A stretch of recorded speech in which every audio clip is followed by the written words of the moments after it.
Hello everyone, it's your host, Get Good Fox. Welcome back to State of Decay 2, Lethal Zone in the beta. Today we're going to be talking about how good is Mohr and Mohr Distributing. But first, here is Super Poof, also known as Keisha Keegan. She actually has pretty good stats. Confident, that's a pretty useful one considering that the standing rewards mean she can flip around pretty easily. She's also a trader, but overall, pretty happy to see it. So, first, let's go see what we need to activate. We'll be mopping up some random things as I go about trying to finish my business here.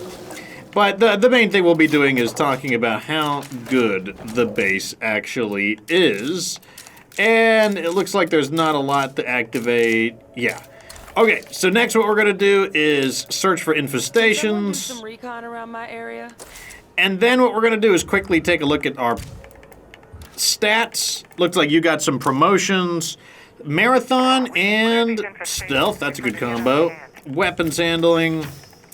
Powerhouse and discipline. Endurance. Weapons handling, I guess. Marathon, powerhouse. What do we got here? Does marathon and stealth. Marathon stealth and swordplay. Programming. Okay, so we're looking pretty good. So, the first thing we're going to do is search for, let's clean up these targets over here. In fact, you know what, let me just throw one more fuel tank in the Impaler, just because I know we're about to do a lot of driving. But, let's answer the question, how good is Mohr and Mohr Distributing? Well, here is our situation. We've got 2 large facilities, and then we've got 5 small facilities, and then there are several bonus facilities. You've got the huge fuel storage, 100 fuel, doesn't matter, I'm just going to ignore that. You've got the backup generator. That would be good if not for the fact that it currently doesn't work with a bonus of +5 morale. It might not be super useful, but it's better than other built-ins. But the main thing that shines here is the machine shop. This machine shop is equal to basically like a level 3.25 workshop, I suppose, because it gets the construction tools bonus. Not a very important bonus, but it is equal to a level 3 workshop. So if you consider the fact that 1, 2, 3, 4, 5 small, but you would always have a workshop. So technically, I don't think it's unfair to say that this base has 6 small facilities and 2 large facilities. And wouldn't you know it, that is exactly how many facilities the container fort has. Now the container fort has some extra bonuses, but are those bonuses worth 3,500 influence and the amount of time it would take to get in there, etc., you know, unless you've got like the 4,000 influence from the trader? Honestly, I don't know. We'll have to see the base, but my prediction is no. Because overall, I think Mohr and Mohr Distributing is really good. And I think it is very possible that it is the best base in the region. Even better than the container fort, strangely enough. And I think that's because the container fort just takes more effort to get into when you can just go into Mohr and Mohr. Now, the disadvantage of Mohr and Mohr is that, you know, it is kind of off to the side. But the counter logic to that is that technically so is the container fort. The only advantage the container fort has is that it's in the middle of nowhere, is at least in a town. Now, if you're playing on a lower difficulty, the town will still have a lot of stuff in it. But if you're playing on a higher difficulty, especially Lethal Zone, 50% of the town is going to be pre-looted, meaning it won't take long for you to loot everything in the local town. And, let's knock out this infestation horde right here. That is one nasty cloud. Oh, I didn't even see that guy. Doesn't matter that much, though. Let's move on and destroy the Screamer over here. Well, all 3 of them, rather.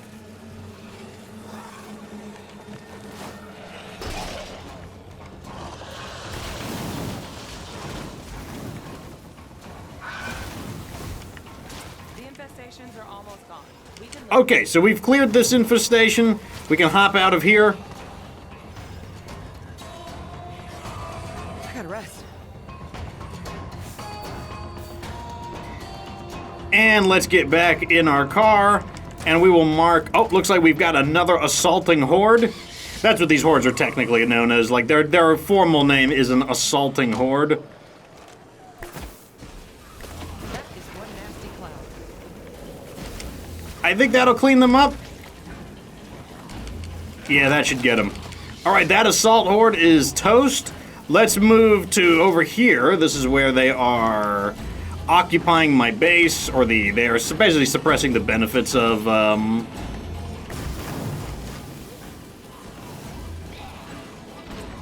where could those screamers be hiding? One there, one there.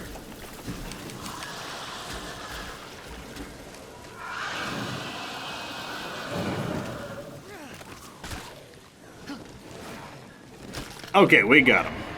Fire spread, and we took him out. So we freed up this outpost, and I believe we got one down here. Now, I do have some news for you, and it's not, just that obviously the patch has been delayed, but look at this. Radio commands infestation. Look, this has been nerfed. 18 minutes to scout all infestations. That originally was more like 3 minutes, and that is with my radio cooldowns. On my Twitch playthrough, it is up to 30 minutes. If you didn't know, once again, I am on Twitch. You can see live State of Decay 2 gameplay on Twitch, so head on over there if you want to. And while you're at it, you might as well join my Discord community, which is the easiest way to get a hold of Fox if you need some advice. In addition to that, when I do periodically play games with other people on State of Decay, the only people who are going to get a pick out of that are the people in the Discord. But, yeah, so it appears like they nerfed it, and I don't know why. Especially 30 minutes is a very long time. It's really like I felt that the whole scouting mechanic was for some reason a replacement for just knowing where the infestations are. A lot of it doesn't make sense. For example, you have a sense of morale loss if there are too many infestations, but if you don't know that the infestations are there, how would you lose morale? You would only lose morale if you knew that the infestations were there, and it feels to me like if you don't know the infestations are there, then it just doesn't make sense. And I don't understand what the point of hiding the infestations, because the infestations are currently, they're not getting good reviews right now. Like, the feedback that Undead Labs is getting is that the infestation changes are annoying. They make the game aggravating. It's not necessarily harder so much as it's just not fun. And I don't see how this is going to help the situation. I don't see how this is going to make things more fun when the current feedback is that the system isn't fun. Now let's check our threat level is 0. So that means we've cleared that over there. Let's go ahead and squish these people. Oh, you know what I want to do? Since we're over by the container fort, we're not going to move in yet, but what I am going to do is I'm going to go ahead and grab a screenshot. I think that's a great idea. But yes, so I just don't think the remote location of Mohr and Mohr is especially relevant anymore. Like, maybe in the past, when I originally reviewed it, I thought it was more important, and that's because the difficulty was lower. And at the time, because the difficulty was lower, there was more room for convenience, or quality. You could make more decisions based off of quality of life. I'm not saying you still can't do that, but it's not as easy. Like, you want power. The real quality, here it is. The way I would describe it is, in State of Decay 2, the real quality of life is power. Like, being able to use the trade depot to call in resources. Now that is a powerful ability that is it's also quality of life. It's both. Another one is the ability to train all of your characters up. Training your characters up is also very powerful, and it's a quality of life. It just makes things more convenient. It makes things easier. And the thing is, you can't do both of them at the same time, which is relevant. You want to do them at the same time. There's no reason not to, and it's just not an option if you are using, what do you call it, any base except for the container fort and Mohr and Mohr. Because as we've reviewed so far, all of the other bases, they don't have 2 slots. They only have 1. So you're just going to be kind of like, just going to be screwed on it. There's no option. And as a result, I just instantly think that Mohr and Mohr is going to be better just for the fact that it has 2 large slots. But here's the thing. If it were just 2 large slots, you know, perhaps the base could be further critiqued. But the truth is that it's not just that it has 2 large slots. It's got a lot of great stuff going for it. That's the other thing, is that this is honestly not a bad base in general. 4 small, or 6.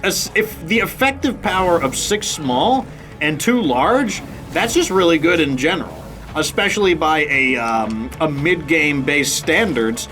But by a late-game base standards, it's kind of just okay. And I think that once again is something that counts against, what do you call it, the container fort. The container fort, it basically is the same as Mohr and Mohr. It's basically the same as Weston Builder Supply, which is a base in Providence Ridge that has the same facility options. It's 2 large, 1 small. You know, I think I'm just going to go ahead and use this because I got some injuries. The last of those. So basically, it's really just the difference between a mid-game base and a late-game base. 2 large, 6 small, that is outstanding for a mid-game base, but 2 large and 6 small is honestly not that great for an end-game base. So as a mid-game, great. As an end-game, not so much. And the reason for that is because you really want to be able to do the god combos, like the ×4 salvage furnace, as well as there's just more large facilities that you would want to use that are good simultaneously. And with only 2 is good. Like, 2 is solid. You could do a lot with 2 large facilities. There's no doubt about it. Like, you can do, oh, I just realized my rucksack is still on my back. You could do a lot of good with 2 large facilities. No doubt about it. You could do the forge. Oh, that's right. We gotta drop this off. I just remembered. Okay, let's drop this off real quick. You can do the forge combined with the trade depot. That's actually what I'm doing on the Twitch playthrough right now. We are doing a combination of the forge and the trade depot together. And that is allowing us to construct our base faster than we could before, especially with the trade depot nerf. But then you could also do the trade depot with the lounge. And if you did those 2 together, I'm just going to throw these in because I want to be able to fully loot a plague art in one pass. And that's also a really important combo because, once again, the trade depot solves a lot of your resource. Originally, it solved most of your resource problems. Now it just solves a lot of your resource problems. And the lounge lets you upgrade your characters, lets you level them up without putting them in harm's way, which is very relevant on a lethal zone, absolutely, and on nightmare zone too. So this character is pretty good, so I don't want to give her munitions. I'm just going to give her pharmacology because she is a good character, and I don't want to waste it. Marathon, not as good, but better than acrobatics. Acrobatics is probably the worst skill in the game. The only competitors would be like the shooting skills, like weapons handling and This is a load and a half. Sharpshooting. You know, they may have there may be very specific times where they're useful, but in general, they're just not useful.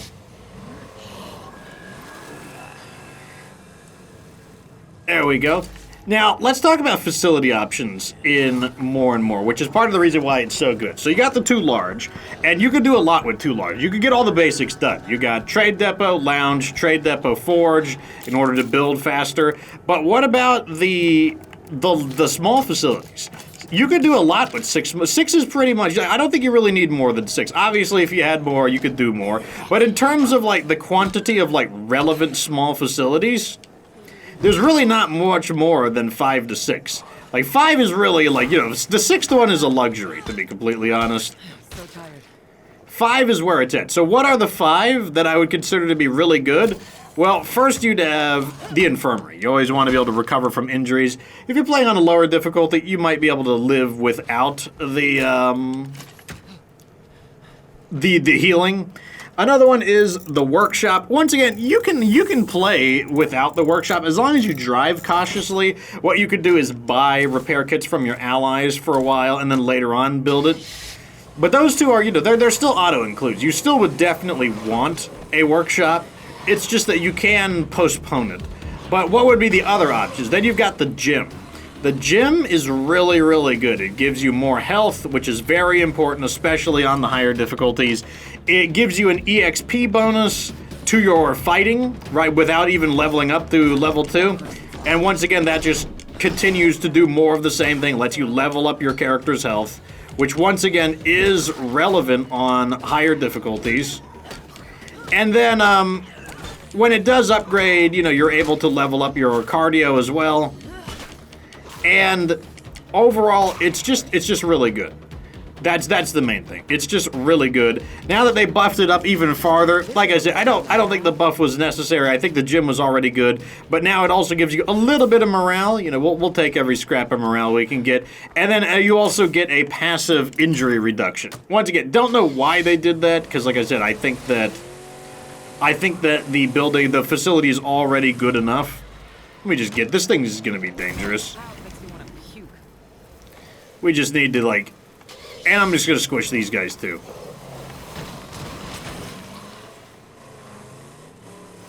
But that would be facility choice number 5. Then you've got the shooting range. Gives you a stamina. You know, same thing, but for stamina. I don't think it's quite as good. Mainly because I think there are ways to manage your stamina more effectively. But I still think it's good. Like, I'm not going to turn stamina down. And unlike the kitchen, which requires you to spend food to get the stamina, that is not the case with the shooting range. The shooting range, it just gives you the stamina, and it's constant as long as it's upgraded, or as long as it's even active. And then finally, the last really relevant choice, because like I said, the other small facilities, they're just kind of like bonuses. They're like luxuries, would be the crafting still. And the crafting still is relevant because it gives you a way to use up any extra food you have. You want to be able to use your resources. Like if you have too much food, you want a way to use it. Like if you have too much medicine, you can make strong painkillers, you can make plague cures. There are useful things you can make. If you got excess ammo, you can make pyro launcher, bouncing boruses, you know, just craft different kinds of ammo. If you got too much fuel, you can make more fuel canisters or incendiaries. You know, you can make more pyro ammo. You can make more fuel bombs and whatnot. But the point is that anytime you have more resources than are necessary, you want a way to get rid of them in a way, and not just like throw them out the window. You want a way to get rid of. You want a way to consume them in an intelligent manner, and the crafting still gives you that, and it's really the only way to make a good use of food. You could use. Oh, somebody needs help. They'll be. I don't know. I'm skeptical of that. I don't know if they really need help. Don't worry, help's on the way. Get over here fast. Things might just work out. But yeah, you want a way to process your food, and so the still lets you turn all of your excess food into ethanol, or alternatively, you could turn all of that extra food into beer, which is a now buffed luxury item, and it's now available to everyone. It's available to anyone with a level 2 crafting still. You do have to have a trader to hit the level 2 crafting still, but I would say it's probably worth doing. I don't agree with the buff, mainly because I think it takes away from the uniqueness of Squellone's brewery, which I think is a bad idea. I think, you know, maintaining the base identity of a base being like very interesting to interact with, I think is important, but that's the decision they appear to be going with. So, what would be the 6th option? Now, there is no 6th option, you know, on a lot of these, but like I said, you get a free workshop, and with the free workshop, you essentially can have a 6th slot. What would number 6 be? It would be a Red Talon officer's quarters. Once again, a very luxury-based decision. It also could be like a hydroponics or a garden. I would prefer a garden over hydroponics mainly because I don't want utilities. But that would be what you could do. And neither of those are going to be super impactful. The garden could be in the event that you are not using a super waifu cafeteria squad. But in the event you are, you wouldn't need it. And if you aren't, then yeah, sure, the garden or the hydroponics could be useful. But even then, if I didn't have a garden or hydroponics, honestly, I would probably just use outposts. Using a few outposts can compensate for your losses of food pretty nicely. You may need to build a whole bunch of them, but that's exactly what I do. I just build a whole bunch of them because food is like the main concern on Lethal Zone, and to a lesser extent, Nightmare Zone, because like both of those you do eat more food. But on a lower difficulty, it's not even that big of a deal. Okay, hopefully I can flip over, otherwise we'll be wasting time. I'm just going to go ahead and unstuck. How close are we? Oh, we're almost there. I think we'll make it. We got about almost 2.5 minutes. I think we'll be fine. Okay, how do I get over there? Oh, great. It put me back over on top of this. Let's see if we can ramp off. Oh, please don't tell me I got stuck twice in a row. Nice. I think we got it. There we go. How do I get there quickly? Looks like I can cut through here.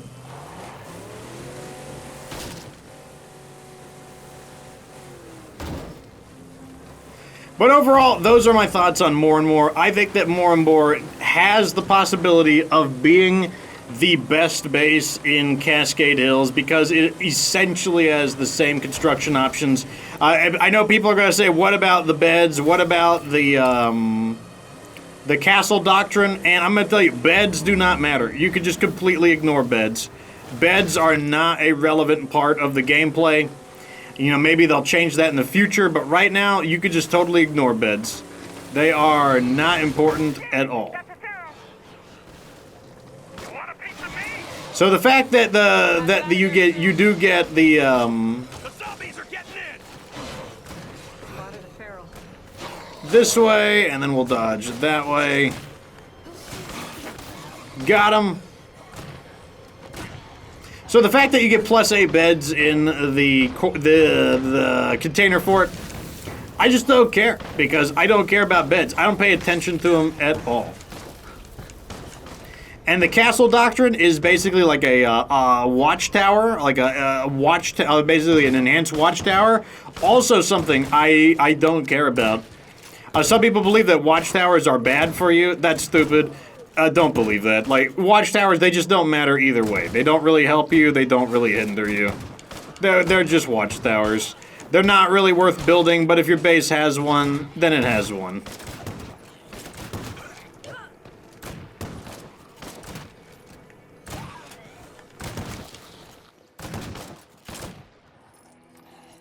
And looks like we are just in time to help these guys out.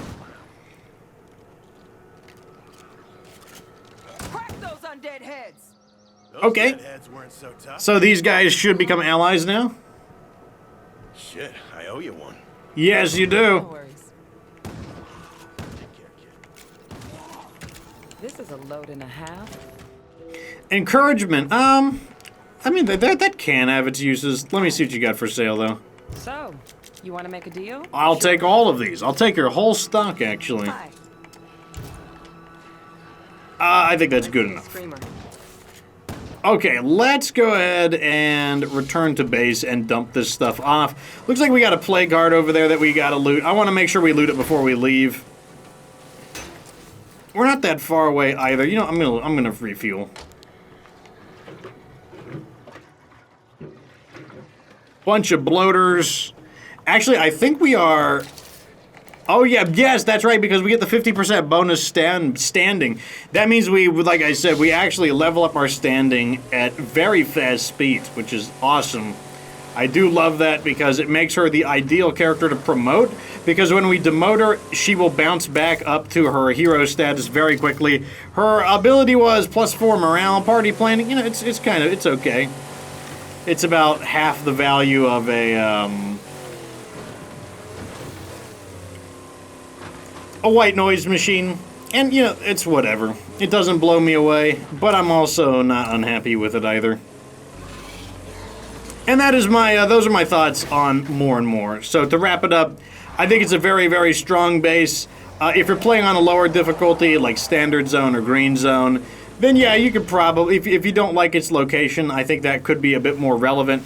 But I think if you're playing on the higher difficulties, then you should just be concerned about power. And that base has plenty of power, and you can get it a lot earlier than the container fort, and it'll become a question of whether or not it's even worth it to move into the container fort with how welcoming and effective Mohr and Mohr Distributing is.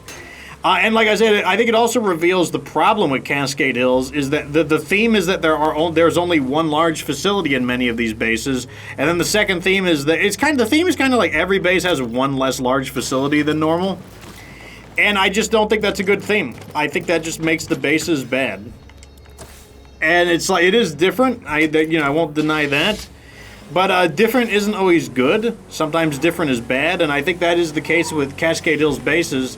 Is that the differences are not for the better, the differences are for the worse. But let's go ahead and grab this Plague Art.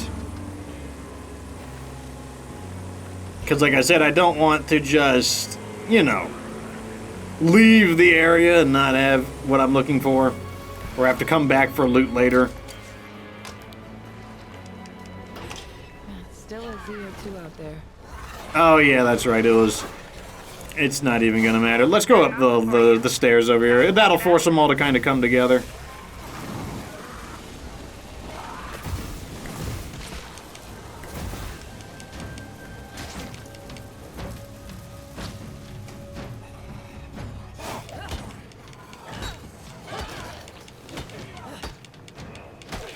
Okay, that is so. I'm clipping through the geometry.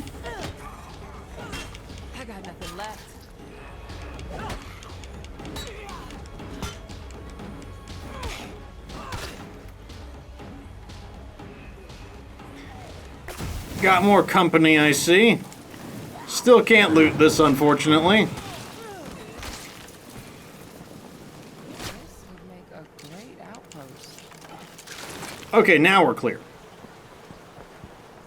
Oh, I like that you can hear the running water from the nearby, I guess, waterfall. I mean, I guess it is called Cascade Hills. Let's see. Can we take a look at it?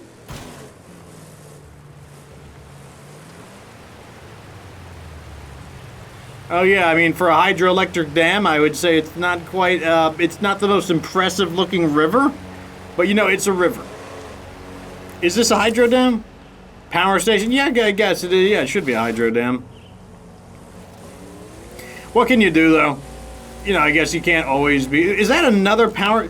Why are there two power stations literally right next to each other? I have no idea. Like, you'd think you'd want to, like, space them out a little bit more for the players, but... Two electrical stations right next to each other. That's something that Undead Labs should consider as the idea of, like, having multiple sources of electricity. Maybe you should get some monetary bonuses, like you could sell electricity to other enclaves and whatnot. I think that would be a pretty good idea. As promised. See if there's anything useful with what I just dropped off. Well, looks like there's a weapon pile in there. I would consider that fairly useful. Wait, I just realized I have a... Oh, no, I've always had one. Okay. Oh, well, we need more building materials, apparently. And I can call them in. We'll do that another time. You know what? I think that's good enough for today. Tomorrow, we're going to be moving into the final base in the area. That will be Container Fort. And then after that, we will, you know, maybe wrap up a few things, and I'll give you the overall thoughts on Cascade Hills, like whether or not Cascade Hills is good or not. But I'm very happy to be in Mohr and Mohr. Like, I feel like we're actually making real progress in the game once again. I feel like the power that we're getting, the speed and that we're progressing is so much faster. I think that is absolutely worth any of the driving we do. And with some cleverly placed outposts, you can do fine away from your base. The only thing you need to return to base for really is for stuff like maybe if you need to change leaders, maybe if you gotta like return your rucksacks. But overall, I think the usage of the outposts, spreading them out throughout the map, is gonna mitigate the inconveniences of some of the driving time. Anyways, let me know what you think down in the comment section. Remember to follow me on remember, I'm on other platforms. I'm on Twitch, I'm on Discord, I'm on Twitter, I'm on Facebook. You can find me on all of those. You can get notifications on them. They'll tell you when I'm doing things. They give you ways to chat with me. You want to send me a message, you want to ask questions, you just want to say hi. People do that. People just say hi. It does. It brightens my day when people just like, hey Fox, how are you doing? It's just nice. It's nice meeting new people. I highly recommend it. It's not a big deal. They're a great service. Discord's an awesome chat service. Anyways, let me know what you think down in the comment section. Like the video if it was entertaining. Subscribe for future State of Decay 2 content. Of course, remember that you don't have to be good to get good.